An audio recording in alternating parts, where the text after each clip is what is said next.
back. It's Christine again with the Artist Pod. I'm sorry I didn't post on Tuesday. I had sort of a hiccup happen with my business, so I thought it'd be interesting to talk about and then talk about print on demand as a whole. So let's get arting. So first things first, I'm going to talk about what print on demand or POD is. It's pretty popular. It's been around for a long time, so I'm sure that you've probably heard about it.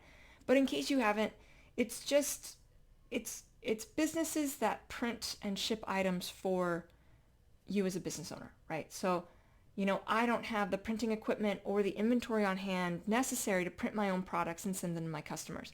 So I partner with multiple print-on-demand providers who have the expertise, they have the equipment, they have the inventory on hand, who do the printing and shipping for me while I handle, the design creations, creating new artwork, running my business, customer service, all of those other sorts of things. They're sort of a nice way to enter in to, running your own business without having to spend a lot of money. So the cost of entry is pretty low. You just have to, spend money on the product. But as long as you've priced your product to cover the costs that it takes to print and ship it, whatever you price it at above that would be your sort of profit margin in effect. So within print on demand, there's tons of companies. Like I said, it's been around. I've been within the space and I started in print on demand 4 years ago. I started with Teespring, and then I got into Merch by Amazon, and from there I've sort of expanded to multiple companies. Redbubble, TeePublic. Those are more like marketplaces that control more of the inventory than I do, including Merch by Amazon. I literally upload the design and then they sort of ship things out. They handle the customer service. So those are a little different. But the true like print on demand companies that I'm still running my business and they're shipping for me are companies like Printful, Printify, T-Launch, Guten, Shirtly, Fuel POD, Printedora, Custom Cat, etc., etc. There's tons of them. And then they all offer different products. Shirts, or I should say apparel and wall art are pretty common. You're going to see those across most print-on-demand companies that I've looked into. But even within those, there's different options, right? So you start going more into apparel with different companies, and some will have more children or toddler things, and some will have more hoodies. Most companies have shirts, but even within that, there's different brands that they offer. And I am particular on which brand I offer. I stick with Bella Canvas 3001, both for solid and heather colors. That's what I stick to because I'm familiar with that product. So I understand its limitations, and I also know that it's a good quality product. And that's important to me. And with wall art, you can have, frame prints or canvas prints or, a whole variety of things within these print-on-demand companies. And then from there, they can have tote bags or pillows or mugs or, shoes, things like that. So there's a lot of different options within these companies. So when you're finding or looking for a print-on-demand company, the first thing I always do is I sort of Google them out. I look for who's who, and then I would Google them, get reviews, how do people feel about it, before I ever sort of reach out. And then I look at what they offer for their products. And that's sort of the next sort of barrier of big entry for me. If they don't have the Bella Canvas 3001, I'm not going to use them. It's sort of a deal breaker for me. And if they don't have it in the colors I would like, I'm probably not going to use them either, right? So, if you're selling shirts, certain colors sell better. Black and navy by far outperform a lot of other colors in the industry, whereas light colored shirts don't do as well. Typically, as rule of thumb, you want to design on black to have a dark shirt.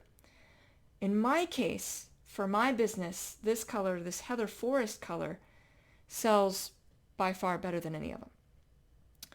But because it's not black or navy, it's actually a lot harder to find. And so it's not necessarily something I want to compromise on because it's so popular with my customers. And the times last year where I did have to remove it because of inventory issues, I would get messages all the time from people asking when it was coming back. So having the right colors is particular to me, and I'll scout out all day long looking for a company that has the right color. And then before I commit to that, great, maybe they have the right shirt, they have the right colors, the reviews are good, I'm going to order a sample. and then wait for the sample, and that can take a couple weeks. Some companies will offer samples for a discounted rate. Some companies won't, in which case I will pay full price for the sample. But it's important to me before I decide to join with that print-on-demand company, before I decide to start working with them, that I've seen a sample and I know that the quality is good. So a lot of these companies use what they call, especially for printing on apparel, direct-to-garment printers or DTG printers. And it's essentially like, you put a paper in a printer and it prints, right? This is the same thing except on a t-shirt. There's a lot that goes into it. You have to pre-treat the shirt. There's a special sort of pre-treatment that you want to put on it. Then you have it put a white underbase, especially on dark shirts. And as I mentioned, black and navy are the most popular. But even on a green color like this, you'd put a white underbase. And then you print the design. So there's a lot of steps that go into making sure that your design is vibrant on a shirt. And different printers handle this differently. And so every company is using a different set of printers that may not work with your shirt selections. And two, if you've put the wrong amount of different things on there, it might not print very well either. And so the quality can vary pretty dramatically from company to company. And that, again, goes back to I want a quality shirt. I've selected the Bella Canvas because it's a quality shirt. And so I also want the print to be a quality print. And so I'm gonna order that sample. And if that sample doesn't look good, I'm not gonna go with them. But that can take a while. And it's something to keep in mind as you're preparing to build up a business, making sure that you have the samples in hand before you start working with them, because you don't want to kind of jump in blindly. That could really potentially hurt a business that you're trying to build. And so all of this to say, and sort of circle back, is I have a couple of different print-on-demand providers that I work with. It's something that I learned in 2020. I had been quite happy with the primary print-on-demand provider that I was working with. They were going along nicely. And then about halfway through the year, a little before halfway through the year, I hit a major hiccup. And I wasn't the only one, right? All of us hit a major hiccup. COVID-19 really disrupted a lot of things, and it was a really stressful time for a lot of us, where either companies were being shut down because of quarantine rules, like the laws were making them close their businesses, or because of COVID-19, it was disrupting supply chains, and companies were running out of inventory.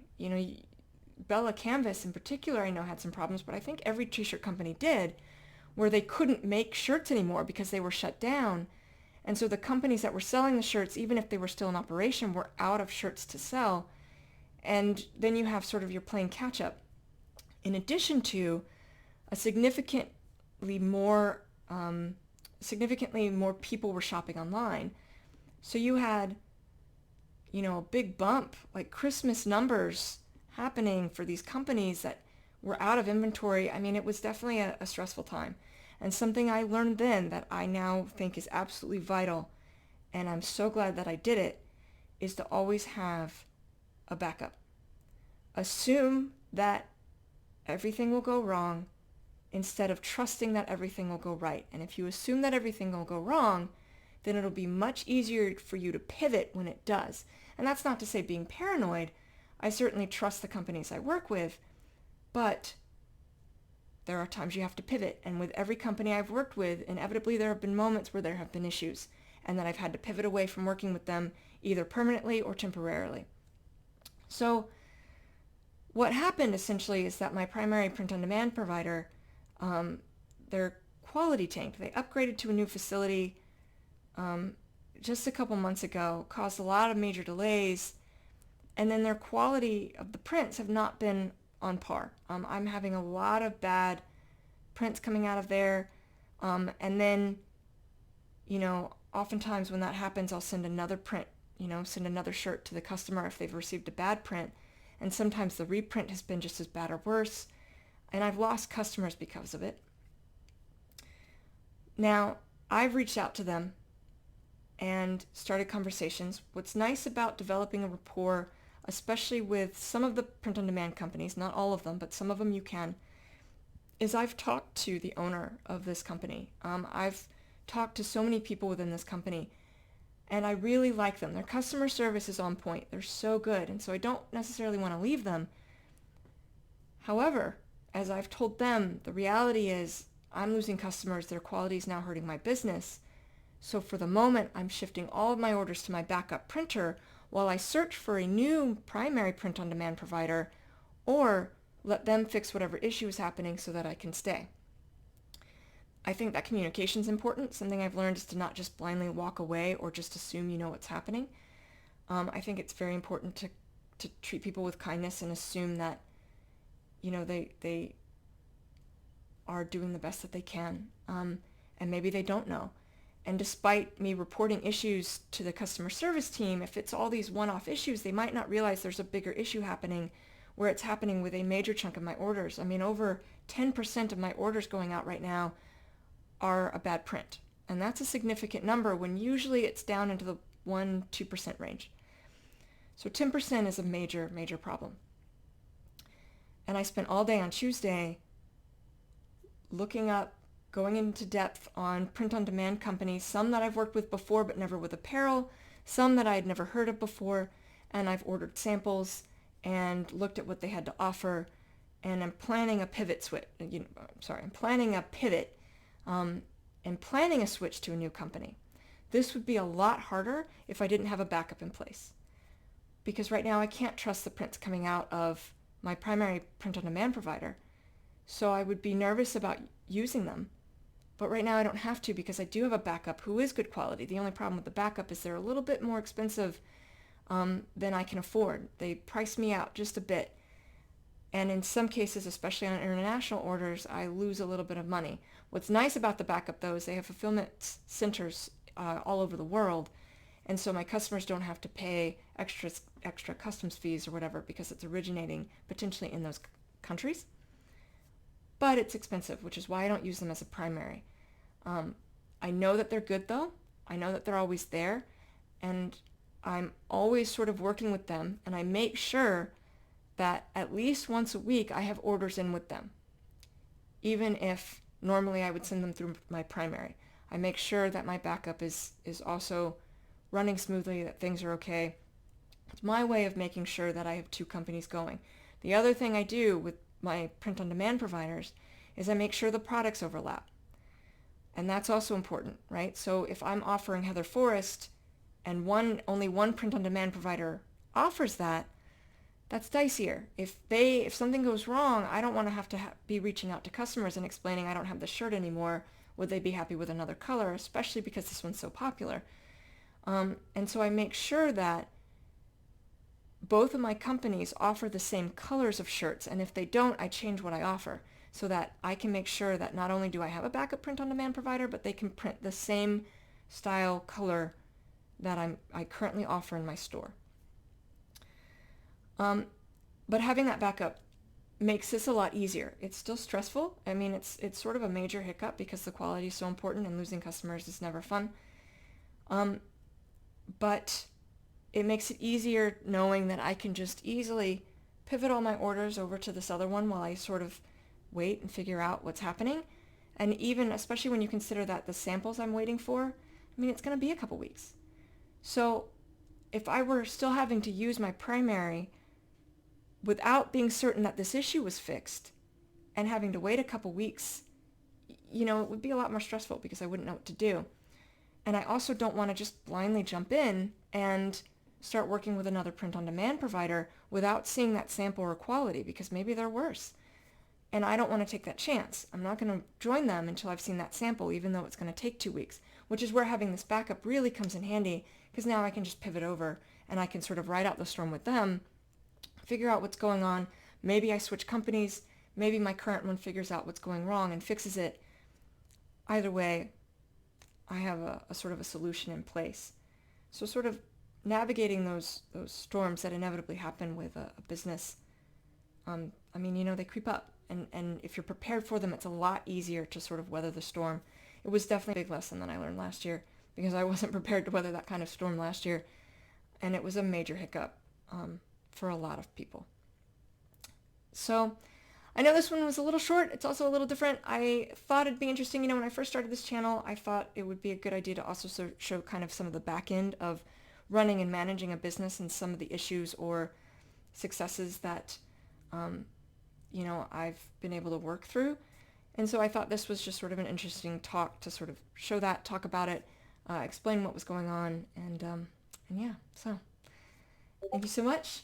Over here in the floating nether next to me, I have other videos of art tutorials I have done, and I will see you all soon. Thank you so much. Take care.